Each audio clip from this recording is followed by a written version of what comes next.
His driver had already pulled onto the main road when Seth remembered the acquisition file sitting on his mahogany desk. $300 million needed his signature before the sun came up. He didn't explain. He just told the driver to turn around. No one knew he was coming back. The estate gates opened silently, yielding to his authority.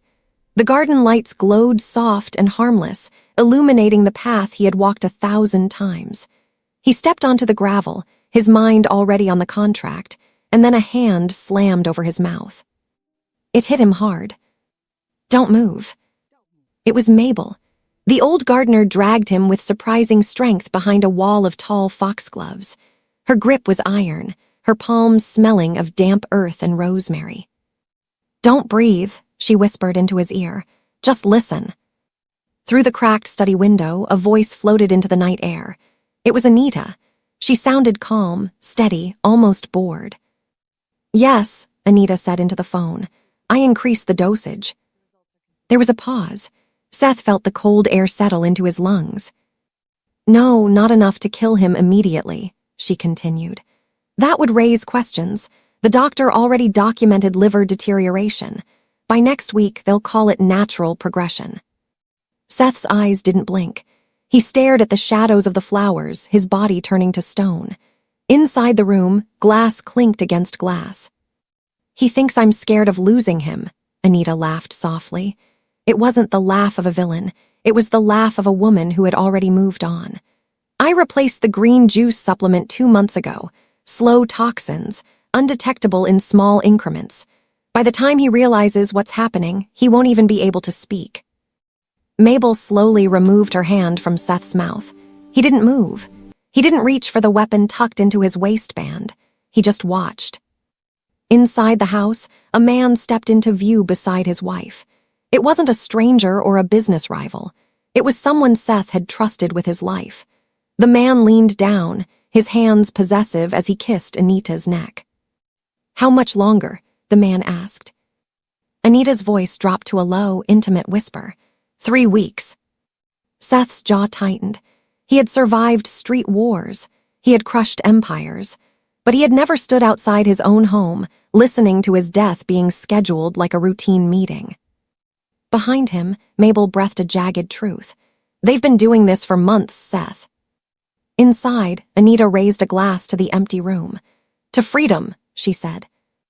In the silence of the garden, the man they called the ghost of soul finally understood. He wasn't just being betrayed.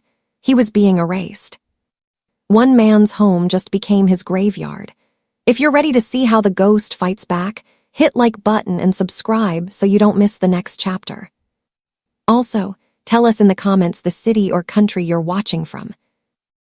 Seth didn't pull the Beretta from his waistband. He didn't storm through the glass doors to paint the study red. Instead, he stood in the freezing dark of the garden and looked at Mabel Bagshaw. His eyes were like chipped flint. "Not a word," he said. The command was low, vibrating with the authority of a man who usually ordered executions, not silence. Mabel didn't flinch. She slowly lowered her hand from his face, her breathing steadying as she looked at the man she had served for 15 years. "I've been watching her, Seth," she whispered. Her voice was thin but resolute. "She doesn't prepare the morning juice in the kitchen anymore. She takes the bottles to her private dressing room. I found the discarded vials in the terrace bin 3 weeks ago. Heart supplements, she told the maids, but I grew up on a farm. I know what foxglove looks like when it's distilled. I know what digitalis does to a man's pulse." Seth's jaw tightened. He looked toward the house. Inside, Anita was laughing again, a soft, melodic sound that now felt like a needle under his fingernail. "Why didn't you say anything?" Seth asked. "Who would believe the gardener?" Mabel countered. "You were already showing the signs, the tremors, the brain fog. If I spoke, she'd have me removed and then you'd be truly alone. I've been diluting the doses in the fridge when she's at her Pilates classes. I've been buying you time, Seth, but time is running out." Seth looked at his hands. They were steady for now, but he remembered the fumbled pen during yesterday's board meeting. He remembered the sudden, crushing fatigue he had attributed to stress. He wasn't dying because his body was failing. He was dying because he was being fed. "You've been protecting me," Seth said, the realization landing with more weight than the betrayal itself. I was protecting the man who keeps the gates locked, Mabel said, her loyalty stripped of sentiment. If you fall, this house becomes a tomb for everyone in it. You need to stay quiet. You need to be the man they think you are, weak, fatting, and blind. It's the only way we see the rest of the players. Seth nodded once. A silent pact was sealed between the king and the gardener. He turned back toward the gravel path, moving away from the house instead of toward it. He needed to disappear before Anita realized he had ever returned. He had survived the streets of Seoul by knowing when to strike. Now, he would survive Manhattan by knowing how to die. The following afternoon, the heavy atmosphere of the estate shifted. A beat-up SUV rattled up the service drive, parking far from the gleaming sedans. Kendra Bagshaw stepped out. She didn't have her mother's quiet patience. She moved with a sharp, guarded energy, her eyes scanning the sprawling property like she was looking for a fight. Kendra had only come back to the estate to help Mabel with the heavy lifting in the conservatory, but she didn't hide her disdain for the man who signed the paychecks. To her, Seth was just another powerful man who thought the world was his to break. Seth watched her from the shadows of the second-floor balcony. He was already feeling the phantom weight of the toxins in his system. His vision blurred at the edges. He needed a lab, but he couldn't use his usual fixers. Anyone connected to his organization could be working for his brother. He waited until Mabel was busy in the potting shed and cornered Kendra near the rear stables. She didn't startle when he appeared. She just tightened her grip on a garden spade. You look like hell, Mr. Lee, she said. No fear, no respect, just a cold observation. I need a blood panel, Seth said, his voice a low gravel. Discreet, no names, no digital footprint. Kendra laughed, a short, bitter sound. Why would I help you? My mother spends her life making your grass greener while you ruin lives for a living. Go to a private clinic. I can't, Seth stepped closer, the effort making his heart hammer unevenly. If I walk into a clinic, the people trying to kill me will know I've found them. Your mother is the only reason I'm still standing, Kendra. She's the one who asked me to trust you. Kendra's expression shifted at the mention of her mother. She looked at the tremor in Seth's hand, then back to his face. She saw the hidden identity of a man who was no longer a predator, but a victim in his own castle. I have a friend from the university, a lab tech who owes me, Kendra said, her voice dropping. But don't think this makes us friends. I'm doing this for her, not for you. She didn't wait for a thank you. She grabbed a small medical kit from her bag and took the sample right there in the shadow of the stables. As the needle pierced his skin, Seth realized that the daughter was just as dangerous as the mother, but for an entirely different reason. She wasn't loyal to his power. She was loyal to the truth. And in this house of lies, the truth was the only weapon he had left. 3 hours later, Seth's phone buzzed on the nightstand. It was a restricted number. He didn't answer. Instead, he opened an encrypted messaging app Kendra had forced him to download. The file was a PDF, a mess of chemical symbols and red-flagged percentages. He didn't need a medical degree to understand the summary at the bottom: chronic digitalis toxicity, hepatic enzyme failure imminent. The lab confirmed the toxin was consistent with the green juice Anita served him every morning. It was cold. It was surgical. It was a slow-motion execution hidden behind a smile. Seth sat on the edge of his bed, the moonlight reflecting off the dark ink on his neck. He looked at the door to the hallway, knowing Anita was likely in the next room, perhaps already picking out her dress for his funeral. He felt a surge of the old heat, the urge to walk in and end it, but he forced his breathing to slow. A quick death was too easy for her. He called Kendra. The results are in, he said, his voice a low, dangerous vibration. You were right, it's the juice. What's the move, boss? Kendra's voice was tense, stripped of its earlier mockery. Do we call the police? My friend at the lab can testify. No, Seth replied. The police can be bought. My brother has deep pockets, and Anita has the grieving wife act perfected. If I miss, they'll just finish the job in a hospital where I have no protection. He paused, listening to the silence of the house. I need you to keep that drive safe. If I fall, If I don't make it through the next week, you leak everything. Not to the cops, to the board of directors, to the street. I want their names turned into poison." "You're really going to keep drinking it?" Kendra asked, a note of genuine horror in her voice. "Mabel is diluting it. I'll play the part. I need them to think they're winning," Seth said. "A man who thinks he's already won becomes sloppy. That's when I'll take everything back." The trust was a thin, fragile thread between them, but it was holding. Seth wasn't just fighting for his life anymore. He was building a cage for the people who thought they were his keepers. The transformation was gradual, then sudden.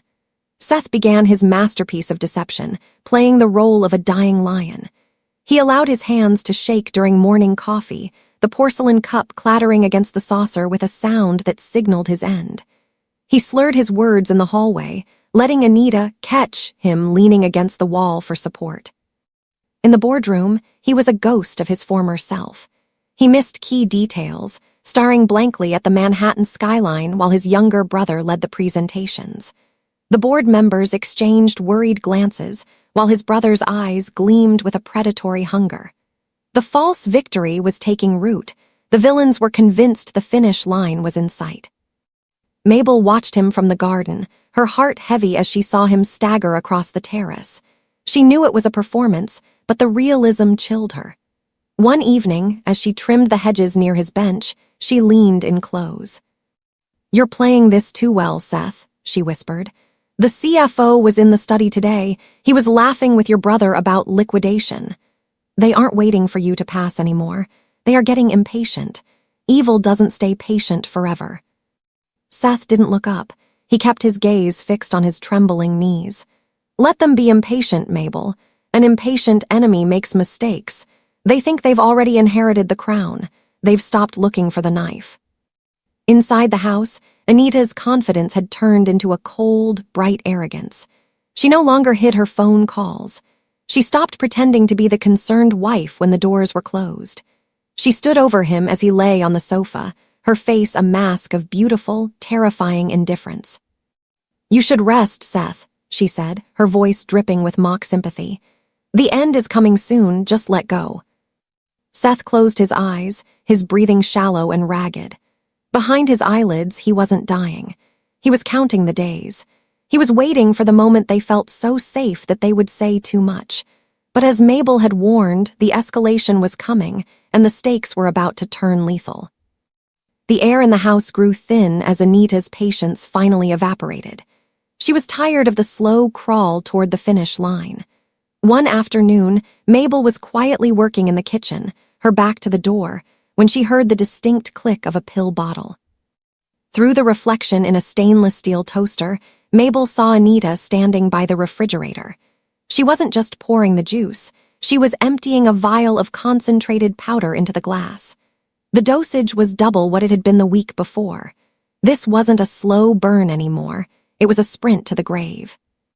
Mabel turned around, her face pale. "That's a lot of supplement for a sick man, Mrs. Lee."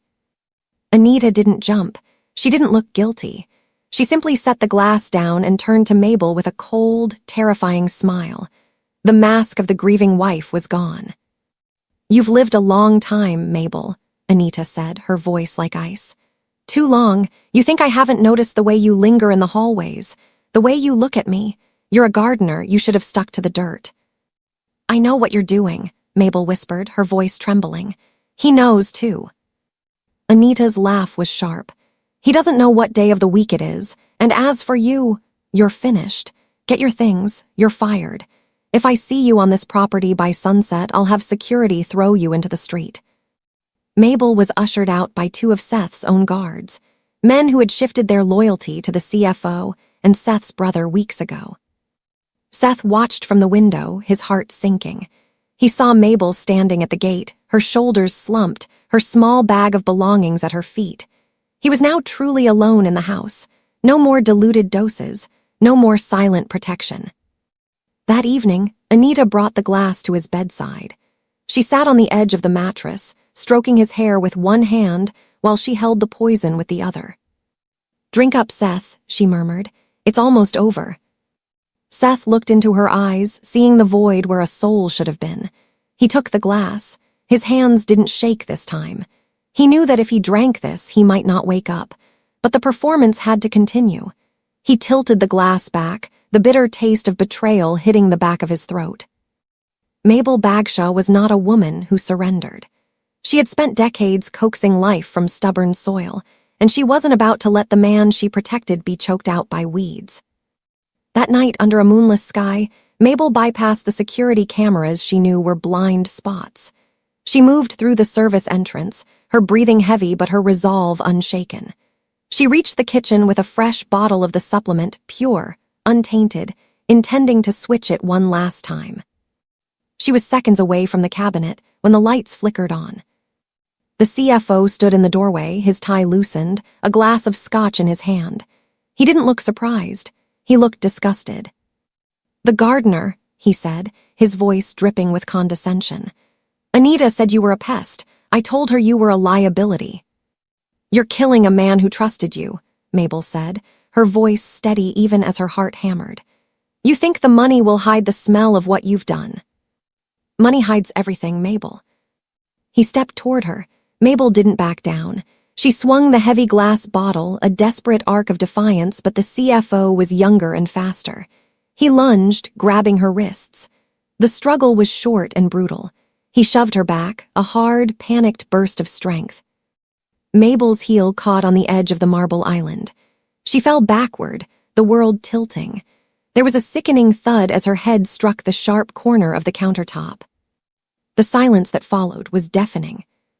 The CFO stood over her, his chest heaving. He didn't call for an ambulance. He didn't check for a pulse. He watched for a full minute as the light faded from her eyes. He then carefully picked up the bottle she had brought, wiped his prints from the counter, and walked out, leaving her in the dark. It looked like a tragic accident, an old woman sneaking back into a place she was no longer welcome, slipping in the dark.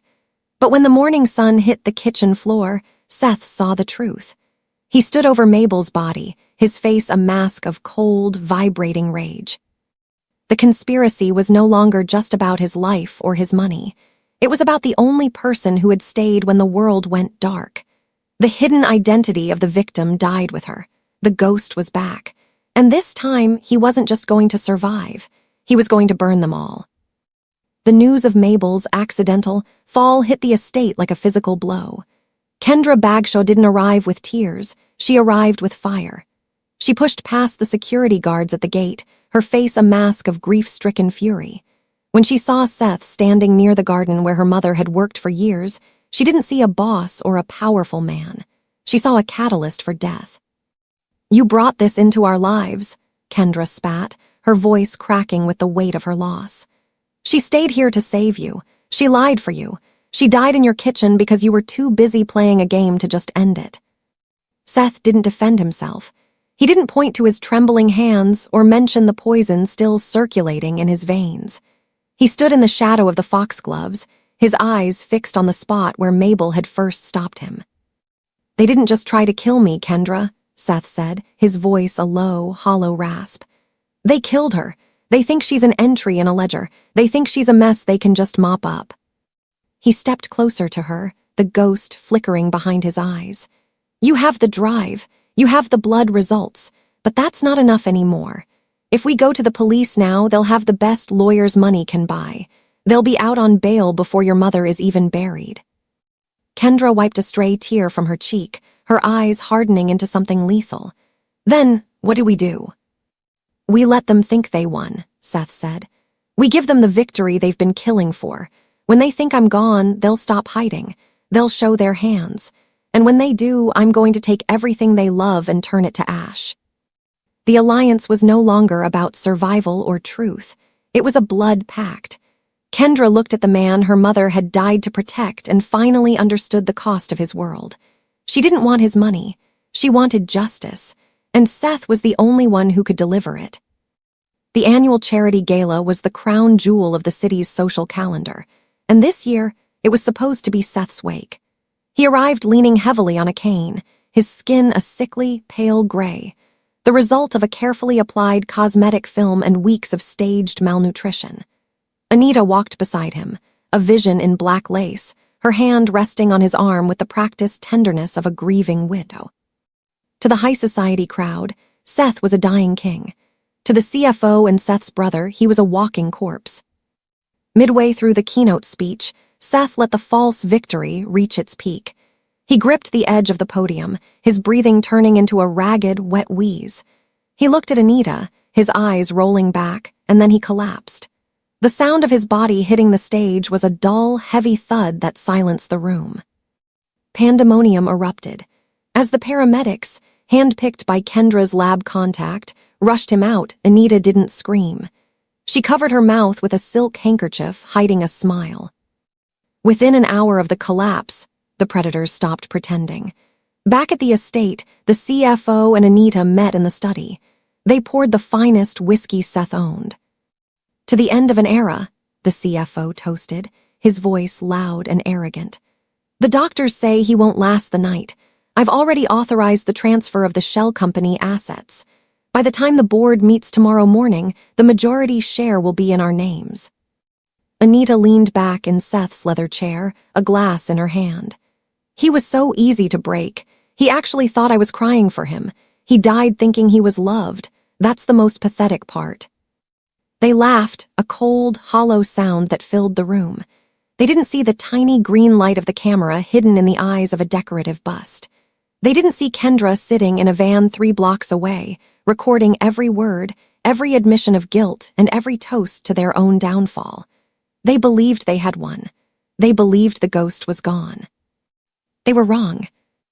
Inside the private wing of the hospital, the machines hummed a steady, artificial rhythm. To the nurses on the floor, the man in room 402 was a vegetable, a shell of an empire waiting for the heart to stop. But as the door clicked shut and Kendra slipped inside, the dying man sat upright. He pulled the nasal cannula from his nose and the sensors from his chest. His movements were no longer sluggish. They were precise, fueled by a cold, concentrated adrenaline. "You're alive," Kendra whispered, her voice a mix of relief and lingering anger. "I've been taking the counteragents your contact provided for weeks," Seth said. He stood up, his legs steady. The gray film on his skin was gone, replaced by the hard, lethal look of a man who had returned from the dead. "The collapse was a staged reaction. I needed them to believe the work was done. When a person thinks they've won, they stop whispering. They start shouting their crimes." He walked over to the laptop Kendra had opened. On the screen, the playback from the study showed Anita and the CFO laughing over their whiskey. It showed them discussing the dosage. It showed the CFO joking about how Mabel tripped. Seth's face didn't move, but his eyes turned into voids. "They think tomorrow is a coronation. They think they're walking into a board meeting to divide my body." "Are we going to the police now?" Kendra asked, her hand trembling as she watched the footage of her mother's killers. "No," Seth said, his voice a low, terrifying vibration. "If we go to the police, they get a trial. They get a chance to explain. I want them to experience the same thing they gave me. I want them to feel the walls closing in while they're still smiling." He looked at Kendra, and for the first time he didn't look at her as an employee's daughter. He looked at her as his only ally. "Mabel died to keep me in that house. Tomorrow I'm going back to finish it, not for the money, for her." Kendra nodded, the weight of the moment settling between them. The false victory was over. The resurrection had begun.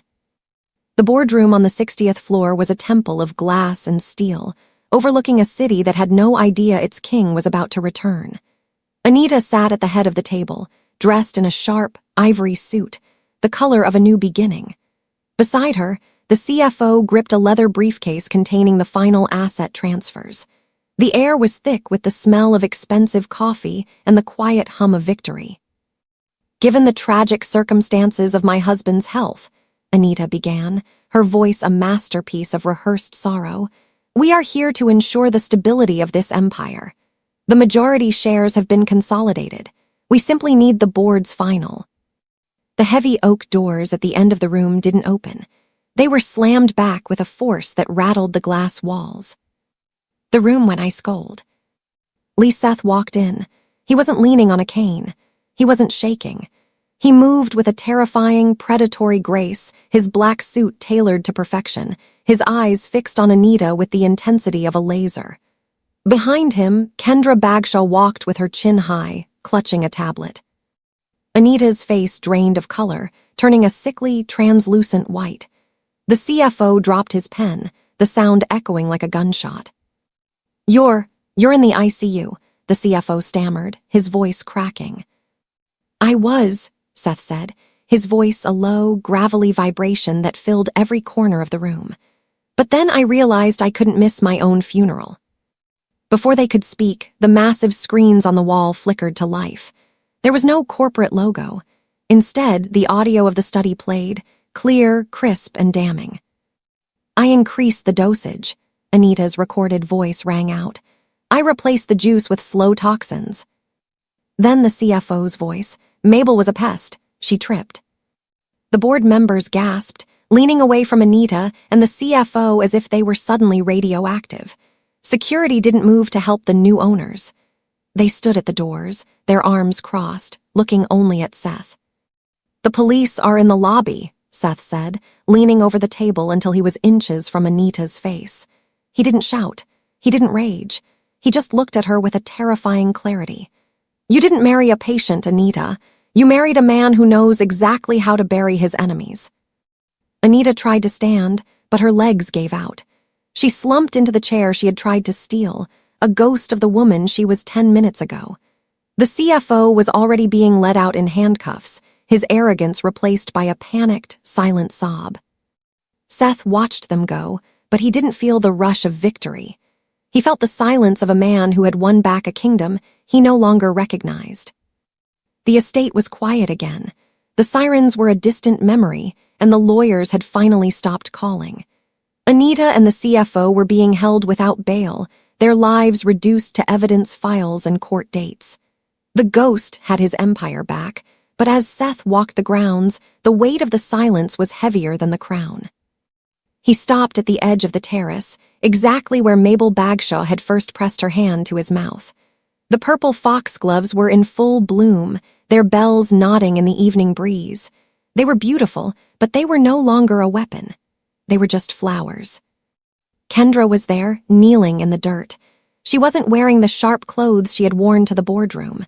She was in her mother's old work vest, her hands deep in the soil. She didn't look up when Seth approached. She didn't have to. I'm setting up a permanent trust, Seth said, his voice level and grounded. The Mabel Bagshaw Foundation. It will fund the small businesses and families that were crushed during my expansion. It won't bring her back, but it will stop the cycle. Kendra stopped digging. She looked at her dirt-stained hands, then up at him. You think money makes it right? No, Seth said honestly. I know it doesn't.